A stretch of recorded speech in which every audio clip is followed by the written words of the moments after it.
Hi friends, ನಮಸ್ಕಾರ ಎಲ್ಲರಿಗೂ. Cake ಮನೆಯಲ್ಲಿ ಮಾಡಬೇಕಂದ್ರೆ ಎಲ್ರಿಗೂ ಮೊದಲು ನೆನಪಾಗೋದು ಕ್ರೀಮು, ಬೆಣ್ಣೆ, ತುಪ್ಪ. ಇದು ಯಾವುದನ್ನು ನಾವು ಹೊರಗಡೆಯಿಂದ ತರದೆ ಸಿಂಪಲ್ಲಾಗಿ ಮನೆಯಲ್ಲೇ ಸಿಗುವಂಥ ಇಂಗ್ರೀಡಿಯೆಂಟ್ಸ್ನ ಯೂಸ್ ಮಾಡಿಬಿಟ್ಟು ಇವತ್ತು ಹನಿ ಕೇಕ್ನ ಯಾವ ರೀತಿ ಮಾಡ್ಕೊಳ್ಳೋದು ಅಂಥೇಳಿ ತೋರಿಸ್ತಾ ಇದ್ದೀನಿ. ಈ ವಿಧಾನದಲ್ಲಿ ಮಾಡ್ಕೊಳ್ಳಿ, ಬೇಕ್ರಿಗಳಿಗಿಂತನೂ ಸೂಪರಾಗಿ ಬರುತ್ತೆ. ಬನ್ನಿ ಹಾಕಿದರೆ ಈ ಹನಿ ಕೇಕ್ನ ಯಾವ ರೀತಿ ಮಾಡೋದು ಅಂಥೇಳಿ ನೋಡೋಣ. ಮೊದಲಿಗೆ ಇಲ್ಲಿ ನಾನು ಒಂದು ಬೌಲ್ನ ತೊಗೊಂಡಿದ್ದೀನಿ. ಈ ಬೌಲ್ಗೆ ನಾನು ಒಂದು ಅರ್ಧ ಕಪ್ ಆಗುವಷ್ಟು ಮೊಸರನ್ನ ಹಾಕ್ಕೊಳ್ತಾ ಇದ್ದೀನಿ. ಮೊಸರು, ಹಾಲು ಎಲ್ಲನೂ ನಾವು ರೂಮ್ ಟೆಂಪ್ರೇಚರಲ್ಲಿ ಇರುವಂಥದ್ದನ್ನೇ ತೊಗೊಳ್ಬೇಕಾಗತ್ತೆ. ಫ್ರಿಜ್ಜಲ್ಲಿ ಇರೋದನ್ನು ಡೈರೆಕ್ಟಾಗಿ ಹಾಕ್ಕೊಳ್ಳಿಕ್ಕೆ ಹೋಗಬೇಡಿ. ಇವಾಗ ಇದಕ್ಕೆ ನಾನು ಒಂದು 1/4 ಕಪ್ ಆಗುವಷ್ಟು ಎಣ್ಣೆ ಹಾಕ್ಕೊಳ್ತಾ ಇದ್ದೀನಿ. ಎಣ್ಣೆ ಕೂಡ ಅಷ್ಟೇ ಆಲಿವ್ ಆಯಿಲದು ಯಾವುದೇ ಸ್ಮೆಲ್ ಇರುವಂಥದ್ದು ತೊಗೊಳ್ಬೇಡಿ. ನಾರ್ಮಲಾಗಿ ನಾವು ರಿಫೈನ್ಡ್ ಆಯಿಲೆಲ್ಲ ಯೂಸ್ ಮಾಡ್ತೀವಲ್ವ ಅಡುಗೆಗೆ, ಅದನ್ನೇ ಹಾಕ್ಕೊಳ್ಳಿ. ಇವಾಗ ಇದನ್ನೆಲ್ಲನೂ ಚೆನ್ನಾಗಿ ವಿಸ್ಕಿಂದ ಮಿಕ್ಸ್ ಮಾಡ್ಕೊಳ್ಬೇಕಾಗತ್ತೆ. ಇವಾಗ ನೋಡಿ, ಚೆನ್ನಾಗಿ ಇದನ್ನು ಮಿಕ್ಸ್ ಮಾಡಿದ ಮೇಲೆ ಇದಕ್ಕೆ ನಾನು 1 ಕಪ್ ಆಗುವಷ್ಟು ಮೈದಾನ ಹಾಕ್ಕೊಳ್ತಾ ಇದ್ದೀನಿ. ಮೈದಾ ಕೂಡ ಅಷ್ಟೇ ಜರಡಿ ಮಾಡಿ ತೊಗೊಳ್ಬೇಕಾಗತ್ತೆ. ನಾನು ಮುಂಚೆನೇ ಜರಡಿ ಮಾಡಿ ಒಂದು ಬೌಲಲ್ಲಿ ತೊಗೊಂಡಿದ್ದೆ. ಹಾಗೆ ಇದಕ್ಕೆ ಒಂದು ಅರ್ಧ ಕಪ್ ಆಗುವಷ್ಟು ಸಕ್ಕರೆ ಹಾಕ್ಕೊಳ್ತಾ ಇದ್ದೀನಿ. ಸಕ್ಕರೆ ಪುಡಿ ಮಾಡಿಬಿಟ್ಟು ಹಾಕ್ಕೊಂಡಿದ್ದೀನಿ. ಸಕ್ಕರೆನ ನೀವು ಕೂಡ ಪುಡಿ ಮಾಡೇ ಹಾಕ್ಕೊಳ್ಳಿ. ಇವಾಗ ನೋಡಿ, ಇದಕ್ಕೆ ನಾನು 1 ಟೀ ಸ್ಪೂನ್ ಆಗುವಷ್ಟು ಬೇಕಿಂಗ್ ಪೌಡ್ರ್ ಸೇರಿಸ್ಕೊಳ್ತಾ ಇದ್ದೀನಿ. ಹಾಗೆ ಒಂದು ಅರ್ಧ ಟೀ ಸ್ಪೂನ್ ಆಗುವಷ್ಟು ಬೇಕಿಂಗ್ ಸೋಡಾನ ಸೇರಿಸ್ಕೊಳ್ತಾ ಇದ್ದೀನಿ. ಇಲ್ಲಿ ನಾನು ಒಂದು ಅರ್ಧ ಕಪ್ ಆಗುವಷ್ಟು ಹಾಲನ್ನ ತೊಗೊಂಡಿದ್ದೀನಿ. ಆದರೆ ಹಾಲನ್ನ ನಾನು ಒಮ್ಮೆಲೆ ಪೂರ್ತಿಯಾಗಿ ಹಾಕ್ತಾಯಿಲ್ಲ, ನೋಡ್ಕೊಂಬಿಟ್ಟು ಹಾಕ್ಕೊಳ್ಬೇಕಾಗತ್ತೆ.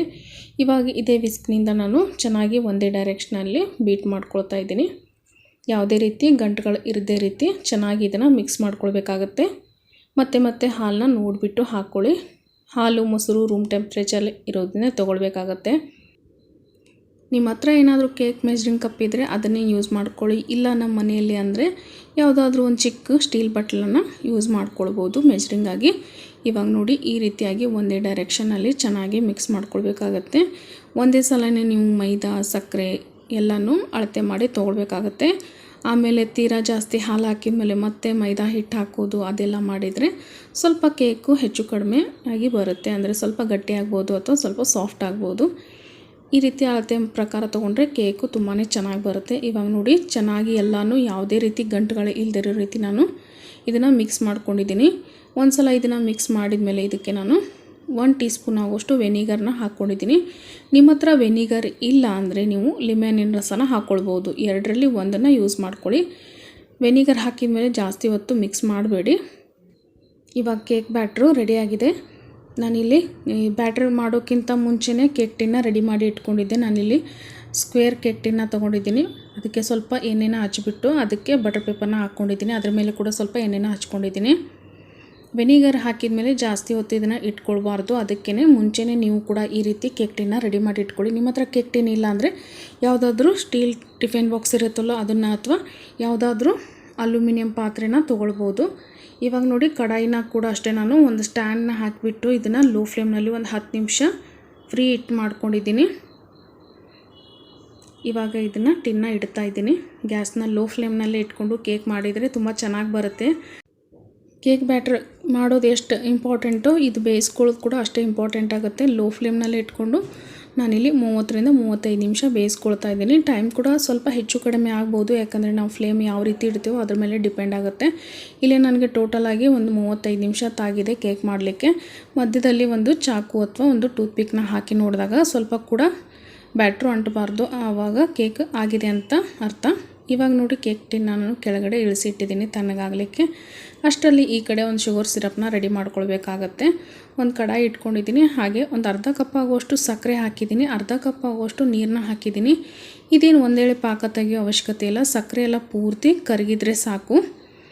ಇವಾಗ ಗ್ಯಾಸ್ನ ನಾನು ಲೋ ಫ್ಲೇಮ್ನಲ್ಲಿ ಇಟ್ಬಿಟ್ಟು ಇದಕ್ಕೆ ಒಂದು 2 ಟೇಬಲ್ ಸ್ಪೂನ್ ಆಗುವಷ್ಟು ಜೇನುತುಪ್ಪನ ಹಾಕ್ಕೊಳ್ತಾ ಇದ್ದೀನಿ. ಹನಿ ಕೇಕ್ ಅಂದಮೇಲೆ ಜೇನುತುಪ್ಪ ಇರಲೇಬೇಕಲ್ವ, ಅದಕ್ಕೆ ಹಾಕ್ಕೊಳ್ತಾ ಇದ್ದೀನಿ. ನೀವು ಇನ್ನೂ ಒಂದು 2 ಸ್ಪೂನ್ ಬೇಕಿದ್ದರೆ ಹಾಕ್ಕೊಳ್ಬೋದು. ನಾನಿಲ್ಲಿ 2 ಸ್ಪೂನ್ ಆಗುವಷ್ಟು ಹಾಕಿದ್ದೀನಿ. ಇವಾಗ ಇದನ್ನು ಒಂದು ಸಲ ಚೆನ್ನಾಗಿ ಮಿಕ್ಸ್ ಮಾಡಿದ ಮೇಲೆ ಗ್ಯಾಸ್ನ ಆಫ್ ಮಾಡಿ ಇದನ್ನು ಕೂಡ ತಣ್ಣಗಾಗಲಿಕ್ಕೆ ಇಡಬೇಕಾಗತ್ತೆ. ನಾನು ಇವಾಗ ಇದನ್ನು ಒಂದು ಬೌಲಲ್ಲಿ ತಕ್ಕೊಳ್ತಾ ಇದ್ದೀನಿ. ಇದು ಪೂರ್ತಿ ತಣ್ಣಗಾದ್ಮೇಲೆ ಕೇಕಿಗೆ ಯೂಸ್ ಮಾಡ್ಕೊಳ್ಬೇಕಾಗತ್ತೆ. ಹಾಗೆ ಇದೇ ಕಡಾಯಿನಲ್ಲಿ ನಾನು ಜಾಮ್ನ ಮೆಲ್ಟ್ ಮಾಡ್ಕೊಳ್ತಾ ಇದ್ದೀನಿ. ಇಲ್ಲಿ ನಾನು ಒಂದು ಚಿಕ್ಕ ಡಬ್ಬಿ ಅಷ್ಟು ಜಾಮ್ನ ತೊಗೊಂಡಿದ್ದೀನಿ. ಇದು ಸ್ಟೀಲ್ ಬಟ್ಲಲ್ಲೇ ಅಳತೆ ಹೇಳಬೇಕಂದ್ರೆ ಒಂದು ಅರ್ಧ ಕಪ್ ಆಗುವಷ್ಟು ಬರುತ್ತೆ. ಇದಕ್ಕೂ ಕೂಡ ಅಷ್ಟೇ ನಾನು 1 ಟೇಬಲ್ ಸ್ಪೂನ್ ಆಗುವಷ್ಟು ಜೇನುತುಪ್ಪನ ಹಾಕ್ಕೊಳ್ತಾ ಇದ್ದೀನಿ. ಗ್ಯಾಸ್ನ ಲೋ ಫ್ಲೇಮ್ನಲ್ಲೇ ಇಟ್ಕೊಂಡು ಇದನ್ನು ಕೂಡ ಚೆನ್ನಾಗಿ ಸ್ವಲ್ಪ ಕರಗಿಸ್ಕೊಳ್ಬೇಕಾಗತ್ತೆ. ಸ್ವಲ್ಪ ಇದು ತೆಳುವಾದರೆ ಸಾಕು. ಇವಾಗ ನೋಡಿ ಇದು ಪೂರ್ತಿ ಎಲ್ಲ ಮೆಲ್ಟ್ ಆಗಿದೆ. ಇವಾಗ ಗ್ಯಾಸ್ ಫ್ಲೇಮ್ನ ಆಫ್ ಮಾಡಿ ಇದನ್ನು ನಾನು ಒಂದು ಚಿಕ್ಕ ಬಟ್ಲಲ್ಲಿ ತಕ್ಕೊಳ್ತಾ ಇದ್ದೀನಿ. ಇದೆಲ್ಲ ಮಾಡೋಷ್ಟರಲ್ಲಿ ಕೇಕು ಕೂಡ ತಣ್ಣಗಾಗಿದೆ. ಸೈಡಲ್ಲಿ ಈ ರೀತಿ ಸ್ವಲ್ಪ ಚಾಕುನ ಆಡಿಸ್ಬಿಟ್ಟು ನಾವು ಕೇಕ್ನ ಡಿಮೋಲ್ಡ್ ಮಾಡ್ಕೊಳ್ಬೇಕಾಗತ್ತೆ. ಇವಾಗ ನೋಡಿ ನಾನು ಡಿಮೋಲ್ಡ್ ಮಾಡ್ಕೊಳ್ತಾ ಇದ್ದೀನಿ. ನೋಡ್ತಾ ಇರ್ಬೋದು ಎಷ್ಟು ಚೆನ್ನಾಗಿ ಬಂದಿದೆ. ಹಾಗೆ ಬಟರ್ ಪೇಪರ್ ಕೂಡ ತಕ್ಕೊಳ್ತಾ ಇದ್ದೀನಿ. ನೋಡ್ತಾ ಇದ್ದೀರಲ್ಲ, ಲೋ ಫ್ಲೇಮ್ನಲ್ಲಿ ಇಟ್ಕೊಂಡು ಮಾಡಿದರೆ ಕೇಕು ಇಷ್ಟು ಚೆನ್ನಾಗಿ ಬರುತ್ತೆ. ನೋಡ್ತಾ ಇರ್ಬೋದು ಎಷ್ಟು ಸ್ಪಾಂಜಿಯಾಗಿ ಬಂದಿದೆ. ಹಾಗೆ ಕಲರ್ ಕೂಡ ತುಂಬಾ ಚೆನ್ನಾಗಿ ಬಂದಿದೆ. ಇವಾಗ ನೋಡಿ ಈ ರೀತಿ ಒಂದು ಫೋರ್ಕ್ನ ತೊಗೊಂಡ್ಬಿಟ್ಟು ಅಥವಾ ಒಂದು ಟೂತ್ಪಿಕ್ನ ತೊಗೊಂಡ್ಬಿಟ್ಟು ಈ ರೀತಿ ಕೇಕ್ ಮೇಲೆ ಹೋಲ್ ಮಾಡ್ಕೊಳ್ಬೇಕಾಗತ್ತೆ. ಯಾಕಂದರೆ ಸಿರಪ್ ಹಾಕಿದಾಗ ಚೆನ್ನಾಗಿ ಒಳಗಡೆ ಎಲ್ಲ ಹೀರ್ಕೊಳ್ಳುತ್ತೆ. ಇವಾಗ ನೋಡಿ ನಾನು ಬ್ಯಾಕ್ ಸೈಡ್ ಕೂಡ ಚೆನ್ನಾಗಿ ಇದೇ ರೀತಿ ಹೋಲ್ನ ಮಾಡ್ಕೊಳ್ತಾ ಇದ್ದೀನಿ. ಕೇಕ್ ನೋಡ್ತಾ ಇರ್ಬೋದು ಎಷ್ಟು ಸ್ಪಾಂಜಿಯಾಗಿ ಬಂದಿದೆ. ಇವಾಗ ನೋಡಿ ಈ ಕಡೆ ಎಲ್ಲನೂ ಹೋಲ್ ಮಾಡಿದ ಮೇಲೆ ನಾನು ಇದಕ್ಕೆ ಶುಗರ್ ಸಿರಪ್ನ ಹಾಕ್ಕೊಳ್ತಾ ಇದ್ದೀನಿ. ಅದು ಎಷ್ಟು ಹಿಡಿಯುತ್ತೆ ಅಷ್ಟೇ ಹಾಕ್ಕೊಳ್ಳಿ, ಜಾಸ್ತಿ ಎಲ್ಲ ಹಾಕಿ ಹೋಗಬೇಡಿ. ಯಾಕಂದರೆ ಮತ್ತೆ ನಾವು ಆಮೇಲೆ ತಿನ್ನಬೇಕಾದ್ರೆ ಹಾಕ್ಕೊಳ್ಬೋದು. ಇವಾಗ ನೋಡಿ ನಾನು ಎಲ್ಲ ಕಡೆಯೂ ಸಿರಪ್ ಹಾಕಿದ್ದೀನಿ ಚೆನ್ನಾಗಿ. ಇವಾಗ ಇದಕ್ಕೆ ನಾವು ಮೆಲ್ಟ್ ಮಾಡ್ಕೊಂಡು ಇಟ್ಟಿರುವಂಥ ಜಾಮ್ನ ಹಾಕ್ಕೊಳ್ತಾ ಇದ್ದೀನಿ. ಜಾಮ್ ನಿಮಗೆ ಎಷ್ಟು ಸೇರುತ್ತೆ ಅಷ್ಟನ್ನು ಹಾಕ್ಕೊಳ್ಳಿ. ತುಂಬಾ ಸಖತ್ತಾಗಿರುತ್ತೆ. ಚಿಕ್ಕ ಮಕ್ಳಿಗಂತೂ ಕೊಟ್ಟರೆ ತುಂಬಾ ಖುಷಿಪಟ್ಟು ತಿಂತಾರೆ. ಇವಾಗ ಇದನ್ನು ಕೂಡ ಅಷ್ಟೇ ಚೆನ್ನಾಗಿ ನಾನು ಸ್ಪ್ರೆಡ್ ಮಾಡ್ಕೊಂಡಿದ್ದೀನಿ ಎಲ್ಲ ಕಡೆನೂ. ಇವಾಗ ನಮಗೆ ಯಾವ ಸೈಜಲ್ಲಿ ಬೇಕೋ ಆ ಸೈಜಲ್ಲಿ ಕಟ್ ಮಾಡ್ಕೊಳ್ಬೇಕಾಗತ್ತೆ. ಪ್ಲೀಸ್ ಫ್ರೆಂಡ್ಸ್, ಯಾರೆಲ್ಲ ಹೊಸದಾಗಿ ಚಾನಲ್ನ ನೋಡ್ತಾ ಇದ್ದೀರಾ ದಯವಿಟ್ಟು ಚಾನಲ್ನ ಸಬ್ಸ್ಕ್ರೈಬ್ ಮಾಡ್ಕೊಂಡು ನೋಡಿ. ವಿಡಿಯೋ ಇಷ್ಟ ಆದರೆ ಲೈಕ್ ಕೊಟ್ಟು ಸಪೋರ್ಟ್ ಮಾಡಿ. ಹಾಗೆ ನಿಮ್ಮ ಫ್ಯಾಮಿಲಿ ಫ್ರೆಂಡ್ಸ್ ಜೊತೆ ವಿಡಿಯೋಗಳನ್ನ ಆದಷ್ಟು ಹೆಚ್ಚೆಚ್ಚಾಗಿ ಶೇರ್ ಮಾಡ್ಕೊಳ್ಳಿ. ಈ ಮುಖಾಂತರನೂ ಇನ್ನೂ ಸಪೋರ್ಟ್ ಮಾಡಿ ಅಂತ ಕೇಳ್ಕೊತೀನಿ.